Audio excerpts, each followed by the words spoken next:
Hello, welcome back to school. This is going to be a homework update of what I did last time I did homework. I basically did 4 of these drill forms. Like, these were empty, like, all I had was just the top part here filled out, just the definition and the first principal part. But everything else was left blank. So I did 4 of these. I got these done. These were basically from like 2 weeks ago, I think, that I just never got done. I wrote out the Latin. I still need to write out the English translation, which will be for like review, I guess, because we're doing a full-on review for the first 2 units, so this will be good for that. And then to wound was the last one I did. I still have the ones from I still have to not conjugate, but I have to write out the English translations for these ones I did, I think, a couple weeks ago. And then I still also have all of the past verbs, mostly from Unit 1 and part of Unit 2, I think, that I still have to do the perfect, the future perfect, that I still have to write these out. So I'll work on these this week sometime. Let me see here.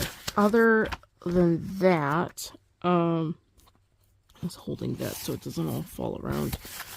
I am noticing more, I don't know if mysterious is the right word, but more like stuff popping up in homework that just is not right. Well, for me, it's not right. So, in the sense of like the concepts, like the grammar, I'm getting all that stuff. I'm getting the conjugations. All that is okay. Like, I'm parsing okay, which I really don't care for, but it is what it is. But there's just little small stuff that I'm noticing. And this, I don't know, last time we had class, we were kind of quenched for time. We didn't have a lot of time. But I was looking through. Okay, so first at the test, I got to the word to wound for writing out in the vocabulary section. And I was trying to think, how do you spell it? Because I honestly, I think in my homework, I've spelt it 3 different ways. One way, it has an A and not the ER. They all are missing the L. And there's just a lot of weird spelling stuff that I'm catching up on because I'm noticing that I don't know how to spell these words. Not all of them, but like this particular word, I was thinking, how do I spell it? And I just wasn't sure. All of this was okay. Yeah, so basically, like, the homework was fine. There's nothing, like, detrimental that stood out. I mean, other than my looking back on it and finding, oh, there's a spelling error. And it wasn't just twice. It was, again, in the review book that I do at the end of each unit. It's not it. That's still not it. That's really not it. Okay, let me see here. No, that's... Okay, so this is all that translation stuff, which I didn't really care for. Where is it? Oh, here. That's another spelling of the same word that I misspelled. And I'm just trying to understand what the expectation on the whole thing is. Because, like, on the test, there was one, there's a word, I think I wrote an S instead of a T or something like that. And although I got, like, most of the answer right, we just took off, like, half a point for, like, the spelling error. But then, like, on the homework, it's like, well, you know, you got it right on the test, so you know it. So for me, it's like, I don't know if I really know it. Let's see, there's another error in here, too.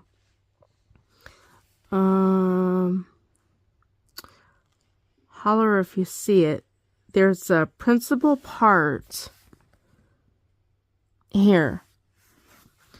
This one, the principal part, and the third is wrong. It should be UV, and I wrote down UVAVI. So that was incorrect. Which this one is kind of weird because I usually don't make this error, but I don't know. But, like, going back to the whole, like, spelling thing, or even not even just a spelling thing. Let me flip you over. Okay, so, like, some people, they say, okay, you make an error, you learn from your error, and you don't repeat the mistake, which I get it, because I've had some things like that would be true, and no, I wouldn't repeat the mistake. But, like, if there's stuff that I'm working on, a topic for, whoops, sorry, I'm trying to close my book. Actually, I do need to still show you guys the test. If we're, like, doing, like, I don't know, let's use sports. I'm not a big sports person, but, let's just use sports, because it's a good analogy. And, I mean, we could use this with music, too. But, in general, let's say someone is learning how to play baseball, okay? They have a stick and they hit the ball and then they run around a bunch of bags, like 3 of them that form a diamond. So if they're practicing how to hit the ball and the coach says, okay, let's do, let me throw you some baseballs and, let's see what your batting accuracy is at hitting the ball. Let's say they do 10, okay? Because 10 is a nice number that I think I could do this with. Okay, so let's say they do 10, and the student that's learning how to play baseball, he only hits the ball 1 time out of 10. And let's say it's like the 10th time after he gets 9 strikes. Like, he doesn't hit the ball for 9 consecutive times. And the coach would say, great, you hit the ball on the 10th shot. That's a 10% accuracy rate. That doesn't sound too good if you're, like, playing a game. You don't want to put out a batter that only gets a 10% accuracy rate with batting. Versus if you have a batter that hits that misses the first time and then strikes it out of the park for the next 9 consecutive throws of the ball, he's going to have a 90% accuracy rate, and he's going to be more apt to strike the ball and to, run the bases and get a home run or whatever. And so that batter is going to be more confident and more secure in his ability because his repetition of practice with not just the mere repetition, but just getting it right and getting it right consecutively is what he was leaning on, because he's like, okay, I spent all this time practicing with the coach, and when I first started, my batting was really poor. I only got like a 10% or a 20%. It was not very good. But then the more I practiced and the more I got that repetition with practicing, the more I was able to get the ball hit. I was going to say hut, but it's hit.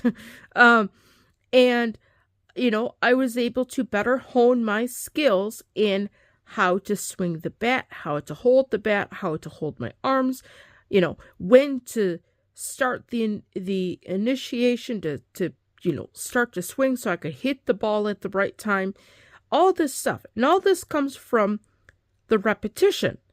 And this is like for me, like with my piano and organ, is I could play a passage, like say this, the Gloria in Excelsis, like say, like a couple days ago I was working on it, and let's say I was working on it, and I was able to get a passage, I don't know, we'll say like, 20%. I was able to play it correctly 20 or twice out of, 10 repetitions.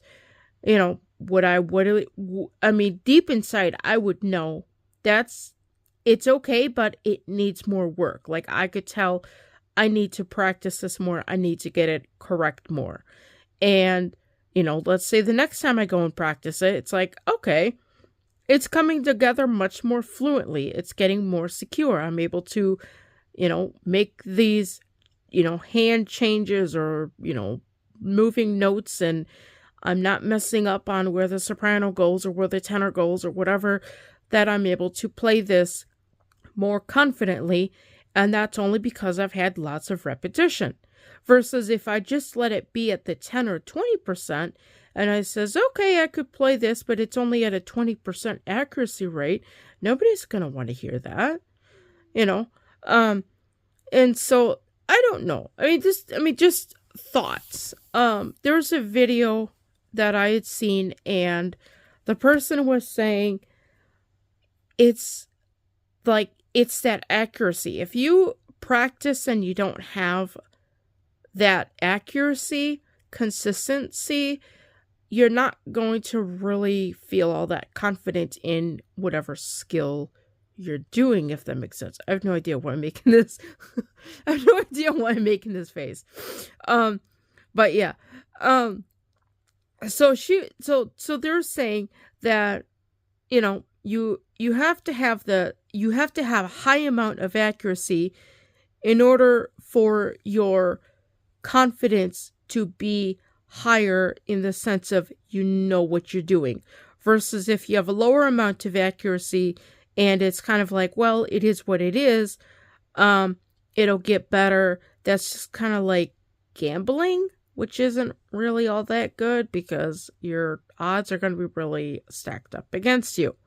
So I mean, and I don't know, like I'd mentioned earlier, I don't know if it's homework, like he doesn't care about how, yes, Magister cares about how I do. Obviously, I must be doing something right, or else I would not be getting the marks that I'm getting on the quizzes and the tests and things like that. I am learning whatever I am supposed to be learning. So what I'm doing with the homework and even with the extra stuff that the course doesn't even require, I'm learning something from it. And for me, it's that repetition of writing out the verb forms, writing out the, going through the conjugations and all that stuff. Granted, did I really like spending, couple hours or so writing out conjugation pages? No. But I knew that it was going to help me with the whole conjugation. In addition, the whole thing that vulnerare was the last verb, and I had mentioned to Magister that, hey, this is a verb I constantly misspelled in the homework. It gave me a good, I don't know, well, there's six principal parts. There's six tenses, plus there's the principal parts, plus there's the verb, like the stem. That's like over, I don't know, 20 different times that I'm writing out VULNA, or I can't even spell it. VULNER, and then you'd have the A or the AV, whatever your thing is. But the fact that I'm writing that out, I guess I could consider that as copy work for writing out the principal parts or writing out that verb. And yeah, that one, ironically, I was doing the conjugation and it sucked. I really didn't like it. It seemed to be more strugglesome. And I think it was just because that I knew that I had issues with the spelling, that I wasn't confident on the spelling, and I wasn't sure how the V worked out, and I just wasn't sure how the other V worked out, because there's like 3 V's in there if you include the perfect system with that. So it was weird. And I sent Magister a picture of that page, and I just said, this one was not fun at all. And he says, no, that was just a weird one. So there is something to say that that particular word is not easy for me. Just like, there's another one, perturbo. I had to remember that to disturb is perturbo. And why? Because I'd missed that spelling on the test.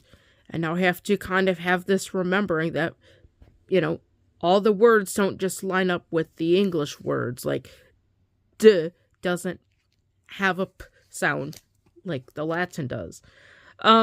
So that's my thing on that. I'm just trying to figure out what to do about all these little errors that are popping up in my homework.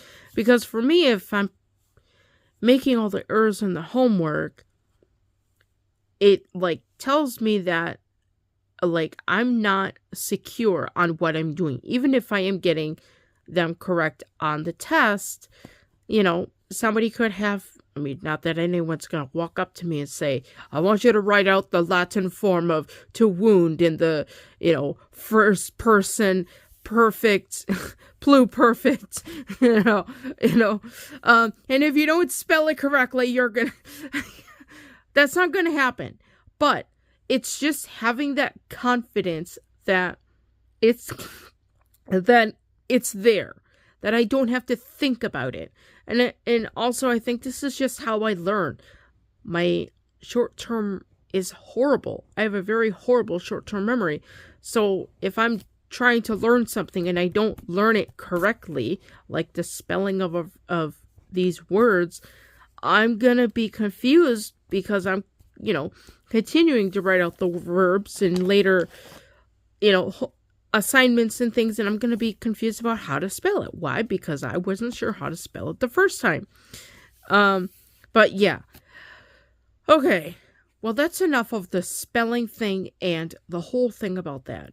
Basically, I like repetition. I like repetitious work. It makes me feel more... It helps to solidify things into the long-term memory that I would not otherwise get in there. And I know people learn differently, so we're just going to leave that at that. Let's look at the test. Okay, so here's the test. So this is the written part of the test. Everything I got correct. I would put an asterisk next to that. A little thought. The reason is, we were kind of crunched. I don't know how to speak English. We were crunched for time, so Magister was kind of reading this, and I was just filling in the answers, or, just because, I don't know, stuff pops up, and, yeah. So, we were writing, they give you the English here, and you have to write out what the Latin word is. So here we got never and ever. And yeah, there's this cute little saying, never forget, never and ever. What is it? Unquam and unquam, never forget, never. I don't know. There's a cute little saying that they had, one of the guys had mentioned on the video. And I was trying to think about that. And I was thinking, okay, well, that's that little saying, but does it have a M or an N after that U? And the first time I wrote this out as an N. And you could probably clearly see that. there's a clear N there. And then here, you can see that there's an N underneath all that too. So I clearly written out in N. I wasn't sure if that was correct, but that was what I wrote down. Now, when we got down here to the Latin sayings, and you have to write out the English, which this is kind of funny because this first one, although this doesn't have anything to do with this, we were writing out, like, this is the Latin. I had to write it out in English. When I first started writing this out, I started writing it out in Latin, which is kind of funny. And he looks at me, he's like, "What are you doing? You're supposed to be writing the English." Yeah. Little things like that happen. This one here, the phrase, nunc aut numquam. Now, when he was reading this, he had emphasized the M. Because I wasn't looking at this. I was just listening to him as he was reading these, and then I was writing out the answer. But he had emphasized nunc aut numquam. And I'm like, should that be an M up here? So I went and I changed them. Because he had emphasized that M. And then I obviously I knew that out. Or I wrote that out. But the fact that he had emphasized it kind of said, you better go up and check that thing up on the top. So, and like in the other, where is this? Here in the other test, I think it was just last week. Was it here? Was it here? There was another test I did where was it this one? There was one of these. Oh, here. So this is Uvat. It should have been Uvat, and I clearly wrote Uvas.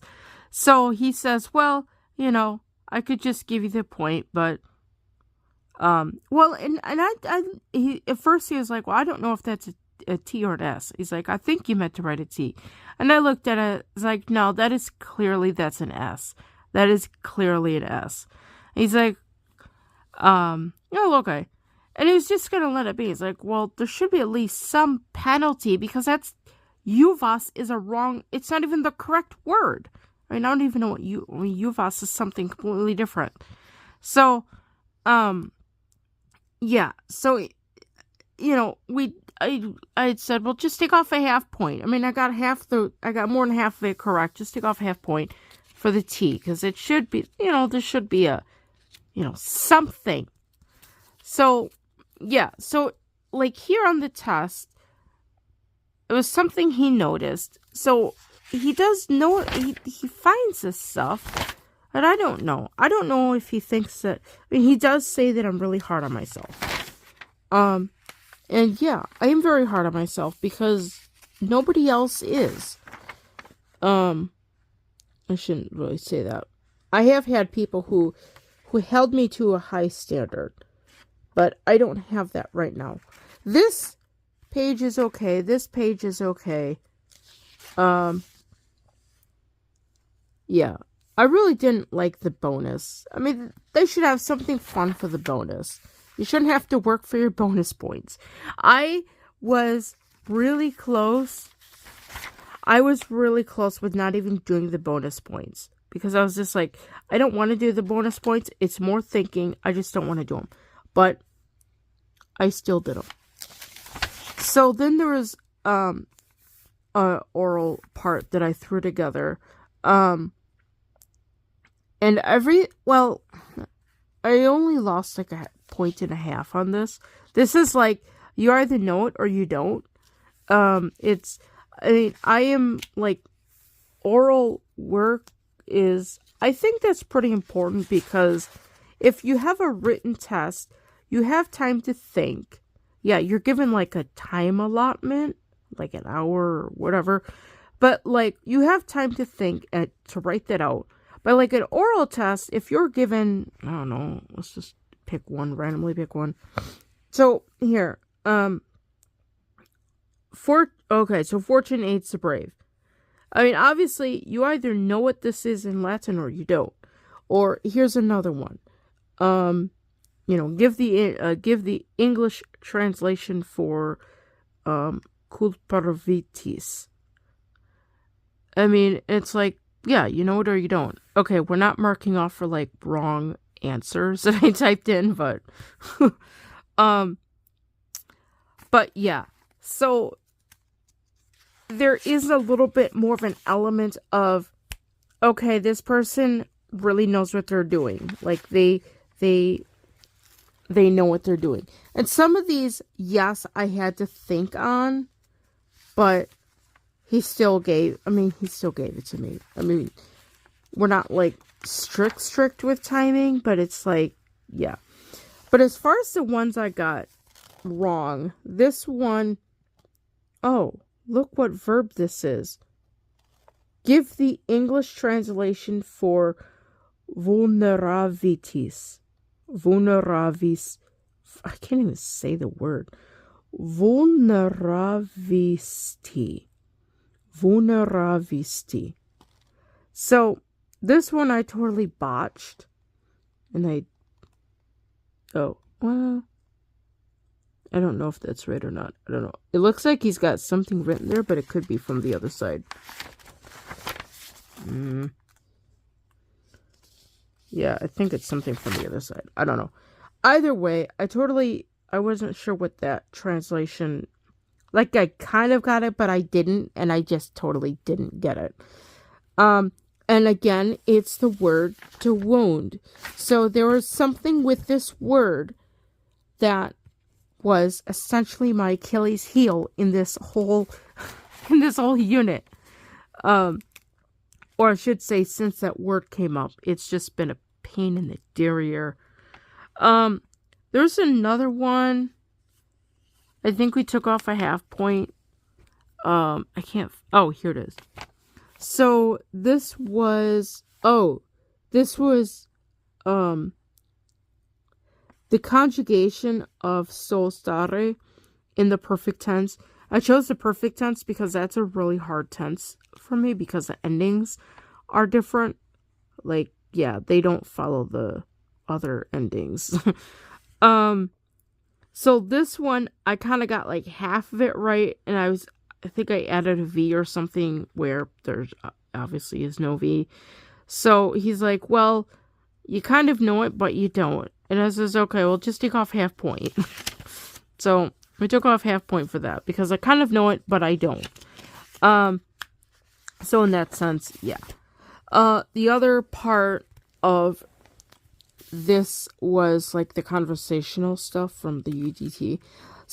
This isn't everything, but it was kind of like basic stuff. Saying hello, saying my name is, asking what your name is, things like that. This is kind of funny.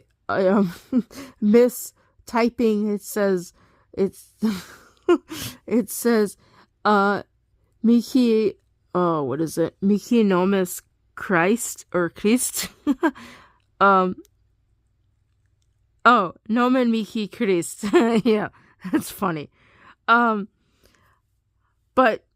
that's that. This was kind of more on the fun side, although I was trying to keep things very serious.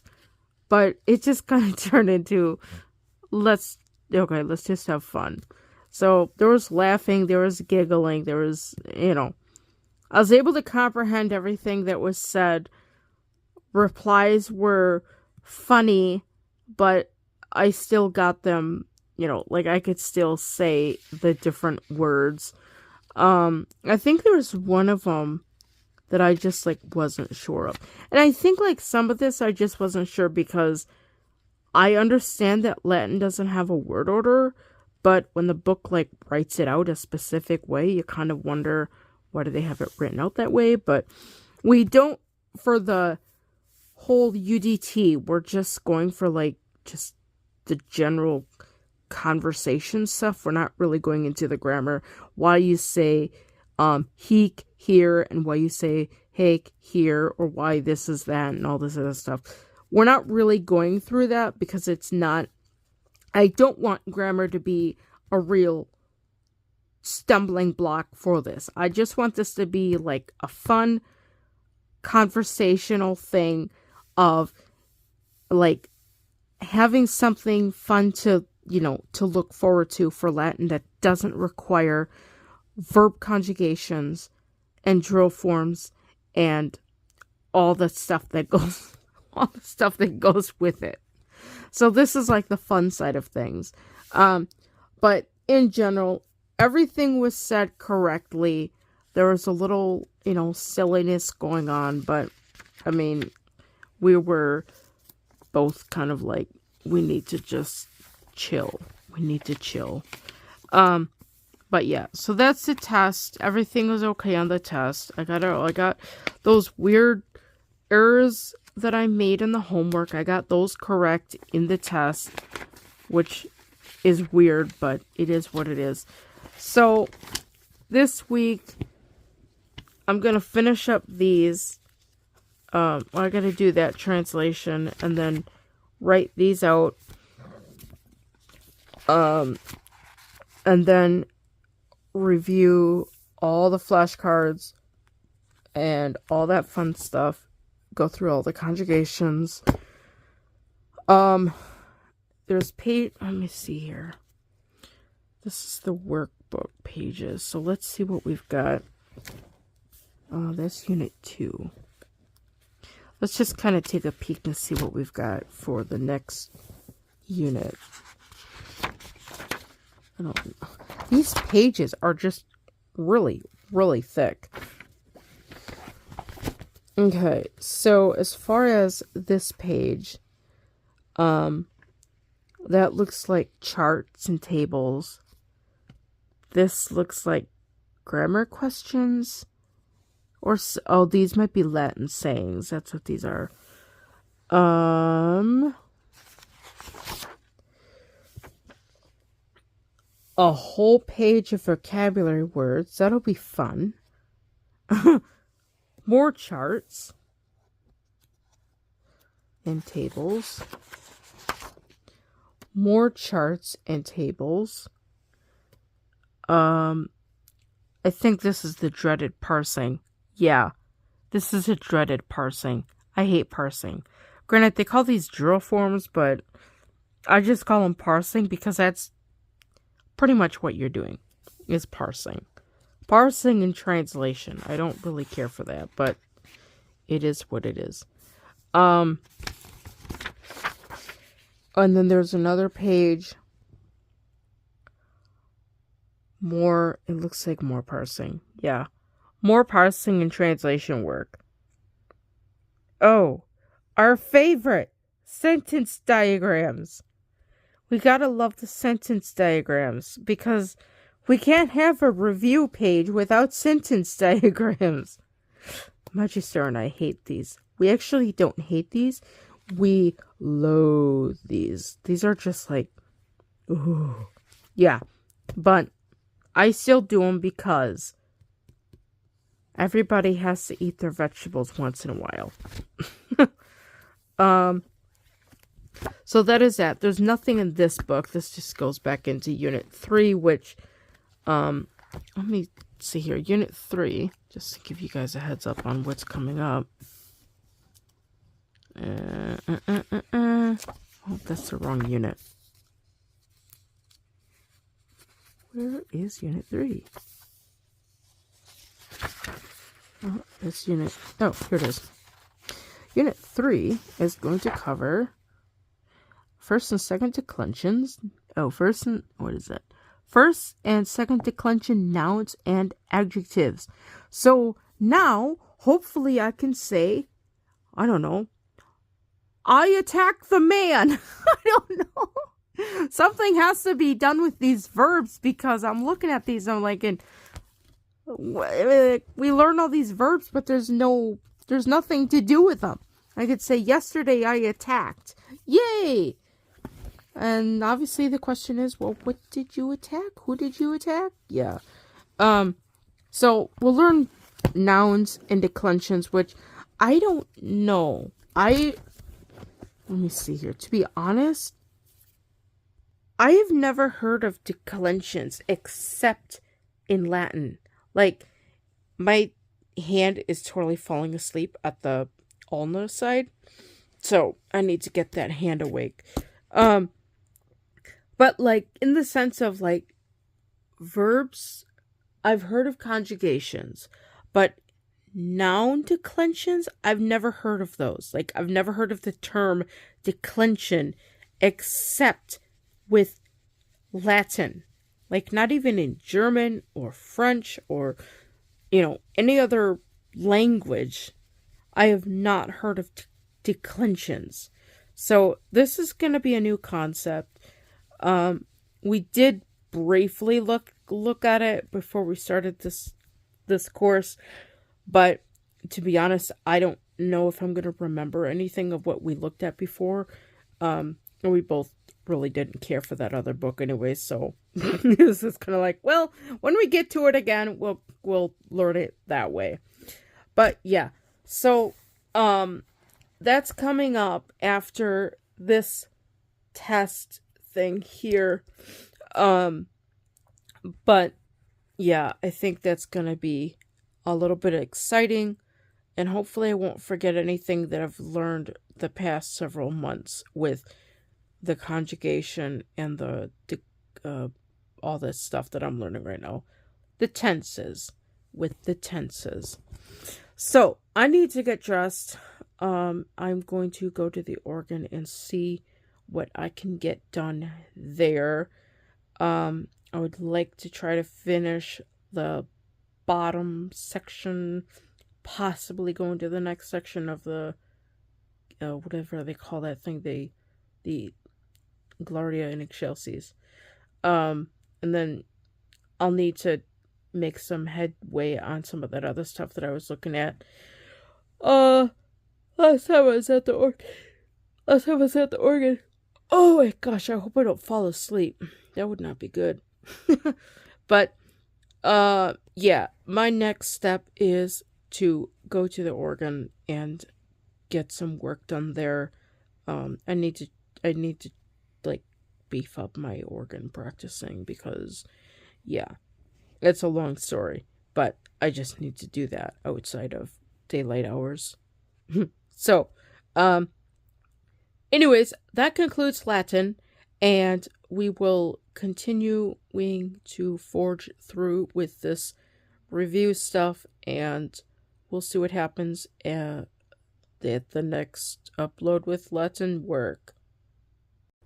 Please like, share, and subscribe, and don't forget, ring the notification bell for all notifications.